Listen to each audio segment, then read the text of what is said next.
Sí, pero está en inglés. Chicos, entonces, capítulo, direccionamiento IP. ¿Qué son las direccionamiento IP? Es un protocolo, ¿cierto?, de la capa de red del modelo OSI, que lo menciona el capítulo, en el cual trabaja el direccionamiento IP de las máquinas host que se comunican en una red, ¿cierto? Cuando hablamos de host, ya hablamos de cualquier aparato que tenga dirección IP, ¿sí? Ya no hablamos de computadoras, no hablamos de dispositivos portátiles, sino que hablamos de host, ¿cierto? Eso lo tenemos más o menos claro en varios aspectos. Por lo tanto, la dirección IP se compone o tiene una estructura de la siguiente forma. Para nosotros, como seres humanos, la vamos a conocer en un formato que se llama decimal. El decimal son los números del 1 al infinito, ¿cierto? Y que comúnmente lo hemos trabajado durante toda la vida, ¿ya? Por lo tanto, para nosotros la dirección IP, ¿cierto?, se compondría de 4 partes en formato decimal y cada parte se llama octeto. Los octetos. Por lo tanto, una dirección IP tiene 4 octetos, ¿ya? 4 octetos. Una dirección IP de 4, ¿ya? Pero los routers, que son los dispositivos que trabajan con dirección IP, a diferencia del switch, que trabaja con direcciones... ¿De qué tipo el switch? ¿Qué direcciones trabaja? Con direcciones MAC, ¿cierto? Que se llaman trama. Tramas, el conjunto de 2 direcciones MAC origen-destino. El router, para poder ubicar un host en la red, necesita conocer las IP. Pero ¿cómo las conoce? En un formato que es binario, ¿ya? ¿Por qué es binario y no decimal? Porque el binario ocupa menos espacio de memoria para ser almacenado, ¿ya? Si tuviésemos que guardar una cantidad gigante de dirección IP, que son las direcciones que conoce el router, y si fueran en formato decimal, faltaría siempre espacio de almacenamiento. Entonces la forma más comprimida de guardar el formato va a ser en binario. Entonces para nosotros, formato decimal, para el router, binario. Y esto también se llama octeto, ¿ya? También tenemos 4 grupos de direcciones en formato binario que forman un octeto. ¿Por qué se llama octeto? La pregunta, porque ¿cuántos bits lo forman? Grupos de 8 bits. Aquí yo tengo 8 bits. Cada grupo son 8 bits, 8, 16, 24, 32. Por lo tanto, una dirección IP se compone de ¿cuántos bits? 32 bits. ¿Ya? Si yo lo veo en formato decimal, aquí también hay 32 bits. La diferencia es que están en un formato distinto. ¿Ya? Hasta ahí, todo bien, ¿cierto? Dirección IP, P4, 32 bits. ¿Ya? Para nosotros configurar un dispositivo la configuramos en decimal, pero se interpreta en el router en formato binario, ¿cierto? Él la convierte. Nosotros también tenemos que aprender a hacer la conversión, ¿ya? Y de hecho vamos a hacer la conversión bien rápido. Ahí vamos a aprovechar de ir grabando acá en pantalla para que vean cómo el router lo hace. Nosotros lo vamos a hacer en forma matemática. Por ejemplo, tengo una dirección IP, ¿ya?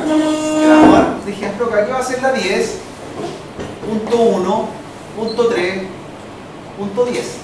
¿Ya? Esas son IP. ¿Ya? Para poder transformar esta dirección IP, hay varios métodos de conversión binaria, de conversión de decimal a binario, de binario a decimal. Y aquí vamos a hacer un ejemplo de una de ellas. Héctor tuvo la oportunidad de tener el ramo de redes de comunicación, lo tuvimos el año pasado, y ya quedó experto sacando cálculo IP, ¿cierto? Por eso está aquí nuevamente.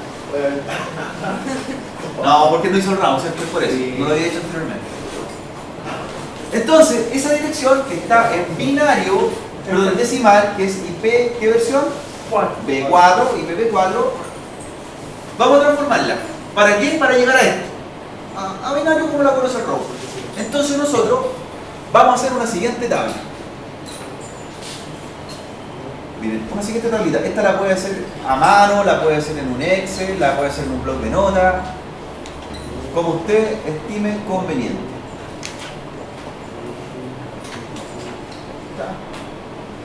Ahí tratamos de hacerla lo más parejo posible y vamos a hacer esta tablita de potencias numéricas.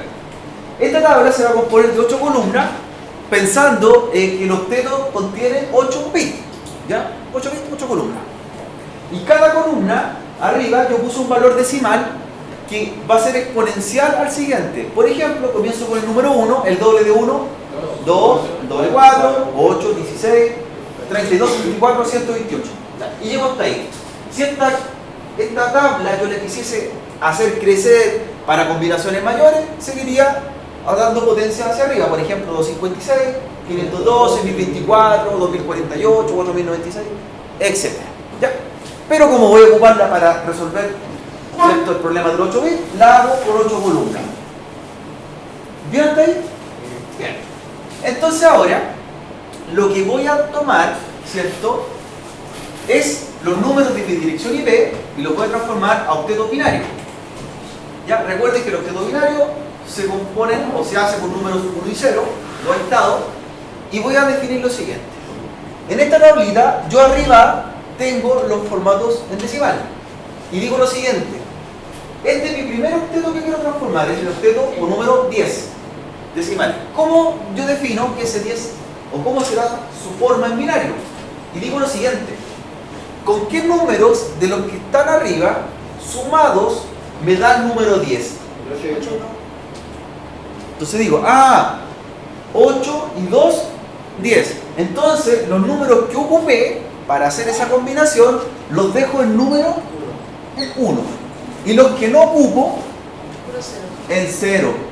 Por lo tanto, el número 10, que era decimal, en su formato binario sería 0, 0, 0, 0, 1, 0, 1, 0. Y va el primer octeto. Eso es igual a esto, al 10.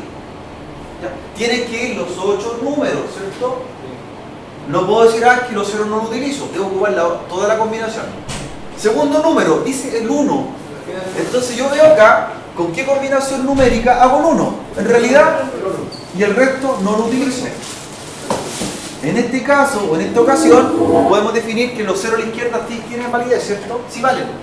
Por lo tanto, son 7 ceros y un 1. 1, 2, 3, 4, 5, 6, 7. Y ahí llevo ¿cuántos octetos? 2 octetos. En realidad, 16 bits. Tercer número, el 3. ¿Cómo hago el 3? Y los demás, 0. Entonces, el tercer octeto sería... Y el último octeto, el 10, lo repito nuevamente.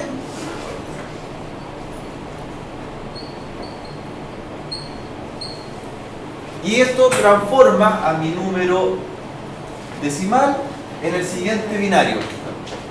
Estos son 4 octetos. ¿Cuántos binarios tengo? 32. Por lo tanto, esa dirección IP que está ahí en binario es la misma dirección IP de arriba que está en decimal. La interpretamos nosotros, la interpreta el router. Y así la almacenamos. Simple y sencillo. ¿Sí? Nosotros lo hicimos con un cálculo matemático, el router lo hace en milésimas de segundo, ¿cierto? En nanosegundos, todavía. Rápido, pasa la conversión. Tú la digitas en decimal y él la transforma en binario. Pero ese es el método. ¿Esto dónde se ahonda más? En el curso CCNA1 o Redes de Comunicación.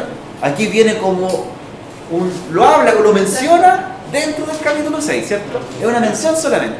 ¿Ya? Pero para que vamos dándole pie. Usted sabe que ahí ocupamos semanas completas sacando direcciones, ¿ya? Haciendo los cálculos. Harto cálculo porque los routers trabajan de esa forma. ¿Sí? Harto. ¿Bien hasta ahí?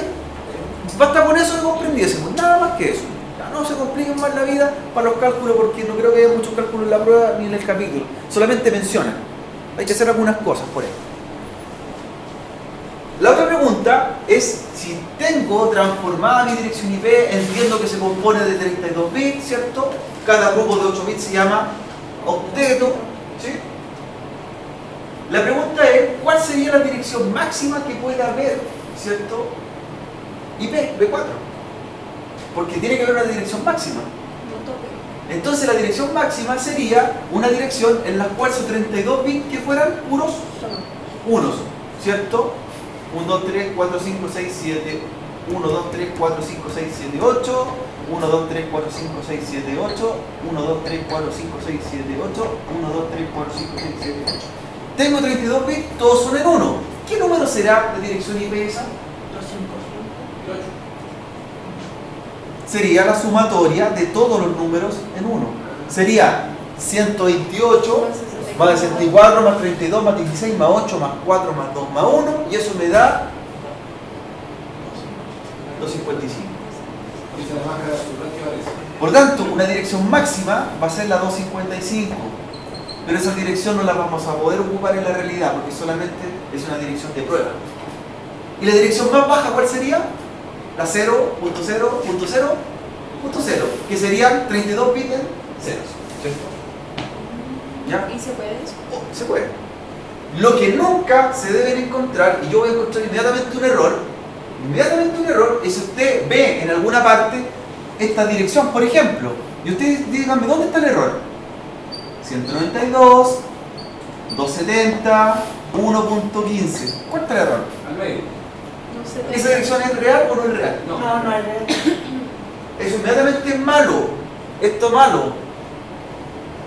¿Por qué? Porque un octeto no puede ser mayor a 255. Puede ser entre el 0 o el 255. Si usted encuentra, no sé, por la dirección IP 300.21, mala. Yo vi unas películas por ahí, esas que muestran de repente en TNT, donde muestran sistemas de hacker, y analicé bien la pantalla de un sistema Unix que aparecía y salía el IP así, mostraba al hacker presionando teclas rápidamente y salía el IP 160, 280.1.7. Inmediatamente apagué la película. ¿La apagué? ¿Para qué seguir viendo si estaban? Con eso me indicaba que todo el argumento era malo. De ahí empezó el error. Ya, estaba mal inmediatamente. Entonces, ojo con eso. Si usted encuentra un IP que tiene un octeto sobre 255, el cálculo fue mal realizado o algo está pasando. No puede ser. ¿Ya? ¿Bien hasta ahí? Siguiente. La IP nosotros no la inventamos por un capricho. Las direcciones IP versión 4 están predeterminadas o están normalizadas. ¿Ya? Por lo tanto, cada tipo de dirección IP se usa de acuerdo a la cantidad de equipos que yo quiera tener en una red. ¿Ya? Porque yo puedo tener redes grandes, redes medianas, redes pequeñas, donde puedo tener pocos hosts, muchos hosts o muchísimos hosts. ¿Sí? Entonces, cada grupo o cada clase de IP se representa de acuerdo al tipo que voy a utilizar de dirección IP. Y esos tienen clases o clasificaciones. Por ejemplo, hay unas clases de IP que se llaman las clases A, y estas se ocupan para grandes redes, donde van a tener, ¿cierto?, muchos hosts. Por ejemplo, una empresa internacional como Coca-Cola, por mencionar alguna, utilizaría redes o IP clase A. Porque por el mundo él va a tener muchas sucursales, va a tener, ¿cierto?, muchos trabajadores y muchos hosts que conectar. Son empresas globales, están presentes en todo el planeta. Fácilmente Coca-Cola podría tener 3 millones de trabajadores, ¿cierto? Y podría tener 30 millones de equipos conectados en algún lugar. Entonces ellos van a ocupar una IP o una red clase A. Las clases B, ¿cierto?, ya son intermedias. No son IP ni para muchos hosts, ¿cierto?, ni tampoco para muy pocos. Para que se hagan la idea, una red clase A o una IP clase A permite tener 16.777.714 IP. O sea, muchas IP, ¿cierto?, por una organización grande. Varios millones de IP. Una clase B está entre la más chica y la más grande, por eso se dice clase intermedia. ¿Cuánta IP puede tener o puede generar una red de este tipo, de clase B? 65.534 IP. ¿Qué podría usar? Ahí dice universidades, dice instituciones. ¿Por qué nosotros podríamos usar una clase B como institución? Porque tenemos una cantidad de sedes, en cada sede hay una cantidad de hosts, tiene una cantidad de alumnos, y 65.000 IP es suficiente para INACAP como corporación completa, ¿cierto? Pensando que en cada instituto hay 2.000 equipos, se ocupan 2.000 IP, 65.000 es el adecuado. Si usábamos una clase A era muy grande, eran 16 millones de IP. Si usábamos una clase B es lo más adecuado. ¿Ya? Otro grupo o clase de IP son las clases C. Y las clases C se utilizan para redes pequeñas. Por ejemplo, hogar. Para mi casa yo usaría una clase C. Para un pequeño laboratorio como este lugar, una clase C. Una red clase C con IP clase C permite tener 254 IP. Es como lo más cercano. ¿Ya? Y por eso se utilizan muchas clases C para equipos de casa. Y por eso vamos a ver que los routers de casa vienen con una IP clase C. Vienen pensados para una red pequeña. Ni mediana ni gigante, ¿cierto? Pequeña. Por eso son las más utilizadas. Si aquí tenemos 30 equipos, necesito 30 IP, la más adecuada sería una clase C porque el máximo son 254 IP. No una clase B que son 65.000, ni una clase A que son 16 millones. Tiene lógica, ¿cierto? ¿Ya? Las que no, hay otras dos clases más que la D y la E y que muchas veces no se mencionan. Nosotros trabajamos de la A a la C. Esas son las clases de IP usables. Las D y la E son experimentales, son para usos privados o se ocupan para algunos protocolos. Por lo tanto, usted trabaja entre la A y la C. Son 5 en total, pero las 3 son usables, las 3 primeras. Vamos a ver ahora cuál es la diferencia o los rangos entre una y otra. Aquí están. Por ejemplo, cuando hablamos de dirección IP o redes clase A, aquí tenemos un rango de ejemplo. Por ejemplo, si yo veo una IP, ¿cierto? Este IP, la 11.70.1.20, inmediatamente, ¿a qué rango pertenecerá? Es clase A, porque está en este rango, ¿cierto? ¿Sí? Si yo veo el IP 172.0.0.10, inmediatamente detecto que clase B. Y si yo veo, igual sirve. 0.0.10. Exactamente. ¿Cuál es el que vale? El primer octeto. Si yo miro el primer octeto y está dentro del rango, perdón, ahí, está dentro del rango, es válido. Es de una clase. No, ni siquiera debo saber completo el IP. Si yo veo que comienza con 192 mi IP, no importa lo que siga después, ¿qué clase es? Clase C. ¿Por qué nosotros trabajamos tanto con esta para los laboratorios que hemos hecho? Porque estamos hablando de redes LAN, de redes pequeñas. En redes WAN generalmente se ocupa esta. En redes LAN, las clases C. Por eso usted ve la dirección del router por defecto, que es 192.168.1.1, porque está pensado que es un router de casa, como el que vimos el otro día, y es para redes pequeñas. ¿Tiene lógica ahora? Sí. Tiene una lógica. ¿Ya? ¿Vamos clarito ahí, cierto? No creo que haya mucho problema. Estas son las 3 usables, las 3 tipos de clase IP, y trabajan para redes, ¿cierto?, locales o redes WAN, alguna de ellas. Profe, una consulta. ¿Sí, señor? ¿Qué hace que una dirección IP sea...? Primero, hay una dirección que es física, que es la dirección de control de acceso al medio, que la sigla significa MAC, ¿cierto? MAC Address Control, control de acceso al medio. Y eso es una dirección propia de cada tarjeta. Primero, esa la hace única en el planeta. ¿Estamos claros? La pregunta es, más o menos, ¿para dónde vas tú? Yo tengo una dirección IP. Supongamos que al equipo que tú tienes acá le asignas en forma manual la dirección 192.168.1.10, por ejemplo. ¿Ya? Por lo tanto, yo defino inmediatamente que es una clase C, ¿ya? Y la pones en ese equipo. Pero en tu casa tienes otro equipo y le pones la misma IP. La 192.168.1.10. Y la pregunta dice, ¿pero por qué puedo tener dos IP iguales, ¿cierto?, en dos equipos, si cuando las IP no se pueden duplicar? Y aquí viene la respuesta. En una red LAN, hasta el switch, ¿se acuerdan de eso? Yo puedo tener direcciones IP de una forma, incluyendo esta. Y en mi casa es otra red LAN y no están directamente conectadas. Cuando son redes LAN, yo puedo repetir la IP. Lo que no puedo hacer es tener otro equipo en la misma red con la IP .10, pero sí en otra red LAN. Por ejemplo, la misma IP de este laboratorio Leica, la misma IP de los equipos, están en los equipos del laboratorio Leica de Santiago, del Leica de Rancagua, del Leica de Talca, ¿cierto?, del Leica de La Serena. ¿Por qué? Porque son redes LAN. Donde no se pueden repetir las IP en las redes WAN, entre los routers. Un router en internet no puede tener la misma IP que otro router en internet. Son irrepetibles. Por eso hay IP que se llaman privadas y otras IP que se llaman públicas. Las IP públicas son las que tienen los routers de las redes WAN y son irrepetibles. Y las IP privadas son las IP que yo asigno en la red LAN, ¿cierto? Y se pueden repetir, siempre y cuando no se repitan en la misma red. De hecho, todos los routers nuevos traen la misma dirección, como te decía. ¿Por qué trae la misma dirección? Ah, yo configuro un router con la 192.168.1.1. Porque es LAN hacia tu casa. Y mi vecino puede tener la misma IP. Puede tenerla. Pero del router hacia afuera, por el puerto WAN, no puede tener la misma IP. Y eso te la entrega el proveedor de internet. Tú cuando contratas un servicio, a Intel, a Movistar, a cualquier empresa, ellos te entregan una IP pública. Y esa IP va de la red WAN hacia afuera. Del router hacia afuera no se pueden repetir. Del router hacia adentro sí pueden ser repetibles. ¿Claro? Clarito, ¿cierto? ¿Clarito? Saturó, ¿cierto? Muy bien. Clarito. ¿Qué acompaña una dirección IP? Si nosotros sabemos que esto está normado, la dirección IP hay distintas clases, cada dirección IP es acompañada de algo más, que es la máscara de subred, ¿ya? Que es el valor que acompaña a la dirección IP. ¿Qué función tiene la máscara de subred? La máscara de subred define a qué grupo pertenece la dirección IP. Al grupo de clase A, al grupo de clase B, al grupo de clase C. Si nosotros hacemos una analogía, por ejemplo, en una familia, ¿qué tienen en común? El apellido. El hermano con el otro hermano tienen el mismo apellido y los nombres son distintos.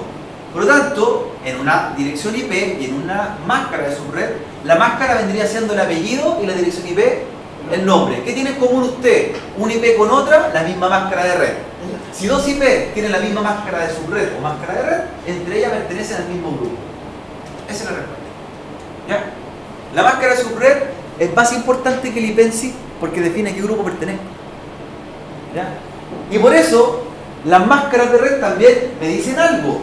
Están las máscaras de las clases A, B o C. ¿Cierto? Por eso, si esta dirección es clase A, ¿cuál debería ser su máscara de subred? 255, ¿Cuál sería la máscara de él? 255, 0.0.0. Porque la IP es de clase A y la máscara debe ser de clase A también. Si esta IP es de clase B, su máscara sería 0.0.0. Y las que usamos comúnmente nosotros, que son de clase C, ahí está la máscara. Todo calza, ¿no? Por eso nosotros usábamos la máscara por defecto 255, 255, 550. Porque la IP es de clase C y la máscara es de clase C. ¿Ya? Ese es el funcionamiento que tiene la máscara de subred. Miren, ¿qué pasa con esto? Tipo en el equipo no dice máscara, ¿cómo es que se llama en el equipo? ¿Cómo sale el nombre? Subnet, dice subnet mask, en inglés. Ah, sí. Máscara de subred, subnet mask. Todo calza. Dirección IP, IP address. Lo mismo, está expresado en el idioma. Mira, ¿qué pasa con esto? Mira, tengo el IP 192.168.1.10, tengo el IP 192.168.1.11. ¿Qué problema hay aquí? Cambia uno, ¿o no? Mira, ¿en qué me equivoqué? ¿Qué problema hay? En el tercero. No son de la misma clase. No son de la misma clase. La IP es clase C, la máscara es clase C. Ok. La IP es clase C, pero la máscara es clase B. Error. Por lo tanto, si un equipo, un host, tiene un IP con una máscara correcta y el otro equipo, aunque estén conectados al mismo switch, aquí mismo en el laboratorio, tú le pones otra máscara distinta, entre ellos no hay comunicación, ni siquiera hay ping. Esa es la lógica. Para que tengan comunicación dos equipos en la red, tienen que pertenecer a la misma IP y con la misma máscara, la misma clase y la misma máscara. ¿Ya? O si no, no hay comunicación entre ellas. Técnicamente serían dos personas que se llaman igual, pero tienen apellido distinto. Usted se llama Jorge, ¿cierto? Él se llama Pedro, y el apellido Roja, el apellido Núñez. No son hermanos. Para que sean hermanos, tienen que tener la misma máscara. ¿Ya? Pero la vez empezaba en 172, ¿verdad? Exacto. Eso está en el capítulo, para que no tengan que anotarlo. Está en la materia. ¿Bien hasta ahí? Sí. Para que demos otro repaso. ¿Qué pasó con las IP clase IPv4 en realidad, en total? Las IPv4 se agotaron a nivel de pública. ¿Por qué se agotaron? Porque según un estudio que se hizo en los años 80, se estimaba, miren que fueron visionarios, que no iban a haber más de 1.000 millones de hosts en el planeta para el año 2015. Que no iban a haber más de 1.000 millones de aparatos conectados en 2015. Y el año 2015 había 20.000 millones de aparatos. Y eso es la masificación de la tecnología, ¿cierto? O sea, si nosotros consideramos cuántos hosts tiene usted, cuente, tengo un notebook que tiene IP, tengo un teléfono que tiene IP, tengo una máquina virtual que tiene IP, tengo una consola de videojuegos que tiene IP. Todos los aparatos que tienen IP se consideran hosts. Entonces, hoy día, o en la actualidad, fácilmente una persona puede tener 10 hosts o más aparatos conectados con IP. ¿Ya? Entonces tenemos una cantidad de humanos y una cantidad de hosts, que los hosts son más que humanos en el planeta. Hoy día hay aproximadamente 6.500 millones de habitantes y hay 20.000 millones de aparatos conectados. ¿Ya? La IPv4, el formato IPv4 soportaba hasta máximo 4.000 millones de IP. 4.000 millones y hay 20.000 millones de aparatos. ¿Qué pasó? Se agotó. ¿Qué se tuvo que hacer? ¿Cuál será la respuesta a esto? Como se agotaron la IP, se tuvo que crear un nuevo formato que se llama IPv6. Y el IPv6 es un formato mucho más grande para generar más combinaciones. ¿Cuántas direcciones IPv6 se pueden hacer con este protocolo? 340 sextillones de IP. Eso significa que es, como cálculo, la misma cantidad de granos de arena que puede tener el mar. O sea, casi infinito, entre comillas. O sea, podríamos tener todos los equipos del planeta conectados y nos sobrarían IP por aproximadamente casi 1000 años más. O sea, vamos a tener un milenio más para que IPv6 siga funcionando. O sea, usted le puede poner IP hasta el gato, si quiere. ¿Por qué no el gato? Si le pone un collar y lo rastrea, tiene una dirección IP. ¿Cierto? ¿Y por qué se tuvo que hacer IPv6? Recuerden que el Internet de las cosas, el Internet de todo, es conectar todos los dispositivos físicos o no físicos, humanos o no humanos. O sea, si yo pongo un sensor para medir la temperatura, es un host y tiene IP. Si coloco un marcapaso a un enfermo y debo rastrear los latidos mediante forma remota, es una IP, un host. Si tengo un árbol y le pongo, ¿cierto?, un sensor de calor, es un host. O sea, estamos rodeados de hosts, más de lo que creemos. Los semáforos, las cámaras de vigilancia, son hosts, entonces necesitamos más IP. Y ahí se creó el formato IPv6, que es el estándar, que hay que hacer la migración. Se planifica que aproximadamente de aquí al 2020 nos quedan 3 años para ir haciendo un cambio, ¿ya? Para hacer el cambio total a que la dirección IP sea IPv6, ¿cierto? ¿Cuál es la diferencia del IPv4 con el IPv6? El IPv4 era en formato decimal, el IPv6 es en formato hexadecimal, se componen de números y letras. Esa es la diferencia, ¿ya? Y en vez de ser 32 bits de largo una dirección IPv4, son 128 bits de largo. Por lo tanto, es una dirección mucho más grande e irrepetible, ¿cierto? Es casi imposible que se repita un IP con la otra. ¿Sí? Cuando nosotros estamos trabajando en la configuración de los equipos y no queremos asignar IP en forma estática, porque la pregunta sería, ¿cuándo pongo IP en forma manual y cuándo no? Cuando tengo redes pequeñas, por ejemplo, tengo 3 equipos, yo usaría IP estática, las pongo en forma manual, como los talleres que hicimos con las máquinas virtuales, ¿cierto? Fue fácil porque configuro 2 máquinas y listo. Pero ¿qué pasa en una red donde tengo 100 hosts? ¿Usted va a estar poniendo IP por IP a cada equipo? Entonces tiene que automatizarlo de una forma. Y para eso existe un protocolo que se llama DHCP, Protocolo de Configuración de Host Dinámico, que la función que cumple es entregarle IP a los equipos de una red, de acuerdo a un parámetro que usted dio. Que en algún momento lo hicimos nosotros, ¿se acuerdan? Sí. Hicimos servidores de DHCP. Ahora va teniendo sentido. El servidor de DHCP se encarga de entregar las 4 cosas que puede necesitar un host. Le entrega una IP, una máscara, una puerta de enlace para que salga, que es una dirección de un router, y le entrega una dirección de un servidor DNS para que le resuelva las búsquedas de nombre a IP. Los 4 parámetros de una tarjeta de red. ¿Ya? Por lo tanto, en redes de muchos hosts se recomienda usar servidores de DHCP. En redes pequeñas, IP de forma manual o estática. ¿Ya? Por eso puedo tener la IP de 2 formas, automáticas o manuales. No creo que tiene harto sentido eso, ¿cierto? Pocos hosts, manual. Muchos hosts, hago que una máquina entregue IP. ¿Sí? Automáticamente. Hay un protocolo que lo hemos usado varias veces para hacer pruebas y lo denominamos nosotros con un comando PIN, ¿cierto? Grupo de paquetes de internet. Ese protocolo pertenece a otro protocolo que se llama ICMP. ¿Qué es lo que hace el protocolo ICMP? Es el protocolo que trabaja todos los comandos de red.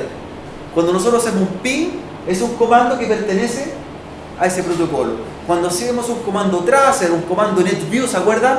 Para ver los grupos de la red, el nombre del equipo, todo lo que hacemos por comando pertenece al protocolo llamado ICMP. ¿Ya? Por lo tanto, PIN, el PIN en realidad no es un protocolo, es un comando del protocolo ICMP. ¿Ya? Para que vamos asociando. Cualquier comando de red pertenece al protocolo ICMP. ¿Ya? ¿Qué otro comando hicimos nosotros cuando estábamos trabajando en las máquinas Linux y Windows? El ipconfig. NetView, ¿se acuerdan? NetStack, ipconfig, ¿se acuerdan? Ifconfig, ¿No había uno que se llama vir, parece? NetView. Todos esos comandos que hicimos para trabajar dirección IP, ¿se acuerdan? ipconfig, ifconfig, todos son protocolos de ¿qué cosa? Comandos, del protocolo ICMP. Ese es el que manda. ¿Ya? Para que vamos aclarando algunas cositas. Los protocolos de Internet, ¿cierto? Todos estos protocolos que nosotros ocupamos para dar dirección IP, IPv4, IPv6, pertenecen a un protocolo más grande que se llama TCP/IP. Y que ese es el protocolo que nosotros configuramos en las tarjetas de red. Jóvenes, pregunta, ¿cómo sé que mi equipo y mi sistema operativo está preparado para su protocolo IPv4 y IPv6? Hagamos la siguiente prueba en los equipos que tienen al frente. Abran la consola, la terminal, ¿ya? Para que veamos si mi equipo soporta IPv4 y si soporta IPv6. Siempre aparecen las dos, ¿cierto? Claro, están las dos. Yo sin ver la tarjeta de red con un comando lo puedo ver, más sencillo todavía. Si yo abro mi terminal, jóvenes, llamo un ping, miren, a esta dirección, ping 127.0.0.1 y me responde 4 paquetes enviados, 4 perdidos, 4 recibidos, 0 perdidos, es porque mi equipo soporta IPv4. ¿Está preparado IPv4? Sí. Es una dirección de pruebas que estamos haciendo. Ping a la 127.0.0.1. Y eso es. ¿Cierto? 4 enviados, 4 recibidos, 0 perdidos. ¿Funcionó? Funcionó. Ya. Ahora, ¿cómo sé que mi equipo soporta IPv6? Porque los equipos están cambiando con el tiempo y tenemos que estar preparados para la nueva modalidad de direccionamiento IP.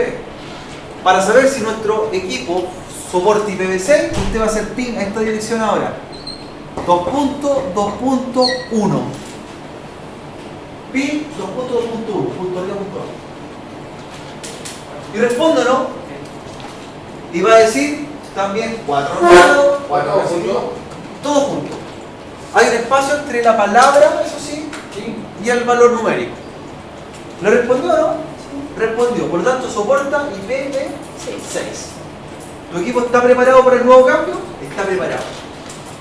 Está preparado para el IPv6. ¿Funcionó, cierto? También 4 enviados, 4 recibidos, 0 perdidos. Estamos bien con la configuración IP.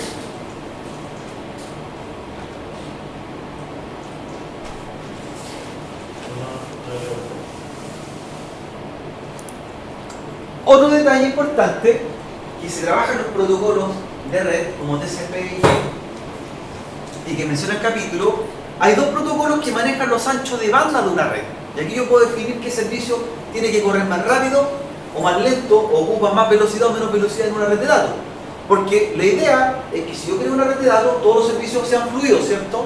¿Qué es lo que espera usted cuando está viendo video? ¿Que el video se pegue o no se pegue? No sé. Que una transmisión en línea se vea pareja, no tenga corte, pero si al mismo tiempo estoy descargando un correo, que el correo llegue bien, ¿cierto? Y si al mismo tiempo usted está viendo una página, que la página cargue, eso sería un mundo ideal, ¿cierto? Para nosotros.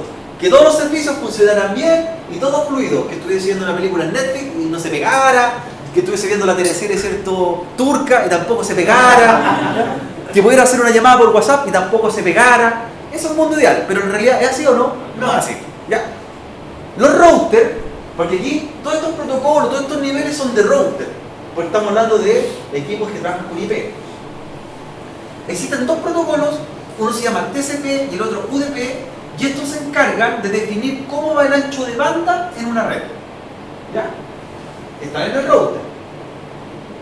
Los servicios de red que trabajan con el protocolo TCP son los servicios que se encargan que lleguen bien y en forma correcta al usuario. Es decir, cuando usted envía un correo electrónico, ¿qué le interesa? ¿Que llegue rápido o que llegue bien? ¿Qué cosa? Que llegue rápido o que se pierda, o que llegue bien, y en caso que se pierda, reenvíe o rebotó y te avise. ¿Qué prefiere usted entonces? Estabilidad en ese sentido. Los servicios que tienen verificación de errores, que en el caso que fallen, me dicen reenvíe nuevamente, o llegó mal, o llegó bien, trabajan en el protocolo TCP. Ejemplo, el correo electrónico. ¿Ya? Los servicios de página web, porque si la página no cargó, que cargue nuevamente. ¿Ya? ¿Sí? ¿Se va entendiendo? Los servicios que son prioritarios por la empresa, que yo quiero que lleguen bien, trabajan con TCP. Pero también hay servicios de red que trabajan con UDP. Y esos son los que ocupan más ancho de banda en una red y que necesitan viajar rápido, pero eso no asegura que lleguen bien. Por ejemplo, usted está viendo el partido en línea en el canal 13 de la eliminatoria y lo está viendo por el protocolo UDP. ¿Qué pasa si justo está viendo y hay una corte en la comunicación y se pegó la imagen y justo hubo un gol? ¿Se vuelve a regenerar ese archivo que se perdió? No, se perdió nomás, po. Y tiene que esperar los comentarios después para que le muestre el gol. Porque está en vivo. Si usted está haciendo una llamada en WhatsApp, está hablando y se corta y vuelve a reconectar y justo no alcanzó a escuchar, ¿se perdió la conversación? Se perdió.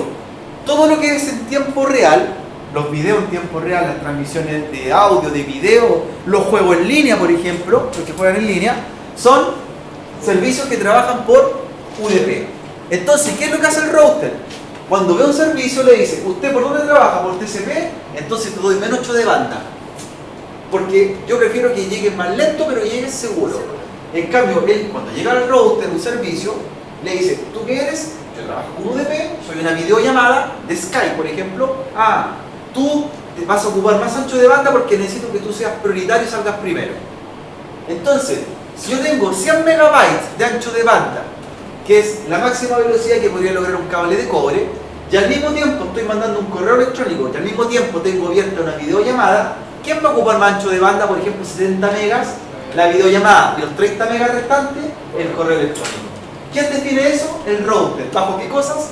Los protocolos de TCP y UDP. ¿Ya? Tampoco nosotros no inventamos qué servicios son UDP o TCP, están regulados, están normados. Eso ya se definió. Por lo tanto, yo me podría encontrar, por ejemplo, con esto. Aquí hay servicios, por ejemplo, que trabajan con distintos protocolos. Y tienen un número, un puerto. Si yo veo el puerto, yo voy a una tabla y lo busco, lo googleo, lo busco en la página Netacad y me dice, ah, el servicio que trabaja con el puerto, por ejemplo, 110, dice que es correo electrónico y por lo tanto va a trabajar por TCP. O sea, eso ya está estandarizado. El router también entiende lo mismo. Le dice, este es un dato que viene bajando. Ah, tú eres el puerto, vienes con el puerto 110, tú trabajas con TCP, entonces te doy menos ancho de banda, pero me aseguro que llegues bien. ¿Ya? Cuando al router le llega mucho tráfico de datos desde el exterior, entonces cuando está recibiendo el tráfico, lo que tiene que revisar son estos valores. ¿Qué puerto trae el dato? Es como una etiqueta. ¿Ya? Busca una etiqueta, le mira la etiqueta y dice, tú traes la etiqueta número 110, ah, tú eres correo electrónico, por tanto tú trabajas con TCP, te doy menos ancho de banda. Viene otro paquete de datos entrando, viene con otro puerto, y dice, ah, tú eres videollamada, pasa primero. Es como dar la preferencia cuando hay adultos, ancianos, ¿cierto? En una fila. Yo hago pasar primero a quién? A los ancianos, a la embarazada, y luego pasa el resto de los mortales. Igual voy a pasar al cajero, vuelvo a estar mi turno, me voy a demorar más, pero voy a poder sacar plata, por ejemplo. Pero le doy prioridad a que pase primero el anciano o el adulto mayor. Eso es el router cuando analiza los datos que llegan hacia él. ¿Ya? Eso es el trabajo del router. No quiero ahondarle más en esta parte, no quiero profundizar más para que no se complique, pero la idea es que conozcan cosas básicas. ¿Ya? Capten estas cosas básicas de cómo funcionan las redes. Nuevamente le repito, entonces se ve más en el curso CCNA 1. El segundo semestre, y le damos fuerte a eso. Para ir terminando, la red, jóvenes, se compone de elementos físicos, que son los medios físicos para conectar, que eran fibra, ¿se acuerdan? Cobre, hicimos el taller anterior, aire, pero también tiene elementos que conectan, ¿ya? Los equipos que transportan, y estos equipos que transportan pueden ser, ahí están, switch, router, access point, y que se comunican mediante cable de cobre, fibra óptica o ondas, ¿cierto? Nosotros encontramos diversos equipos que conforman la red, que se transportan. Que también lo vimos en la clase anterior ya de forma más física. Pusimos router, pusimos switch, pusimos access point. Este equipo que está aquí, ¿qué equipo será? ¿Qué función cumple? Ahí dice, es un access point. La función que cumple él es de emitir señales, ¿cierto? Ondas de radio. ¿Un router de casa se llamaría router Wi-Fi o no? ¿Se acuerdan? No lo podríamos llamar router Wi-Fi. Porque hace esto, es un switch, es un router y también es un AP. Es un multifuncional, es el nombre técnico que deberíamos darle. Comercialmente se vende como router Wi-Fi. ¿Ya? Se asimiló mucho el nombre.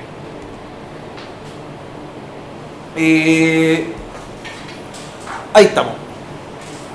¿Qué función cumple el router? Recuerden, el router es el equipo que trabaja con dirección IP y comunica hacia las redes WAN. El switch es el equipo que trabaja con direcciones MAC y comunica en las redes LAN. ¿Ya? Los puntos de acceso inalámbrico, los access point, son dispositivos de red LAN y lo que hacen es extender la red a donde no llega el cable, a los lugares más complicados de una zona.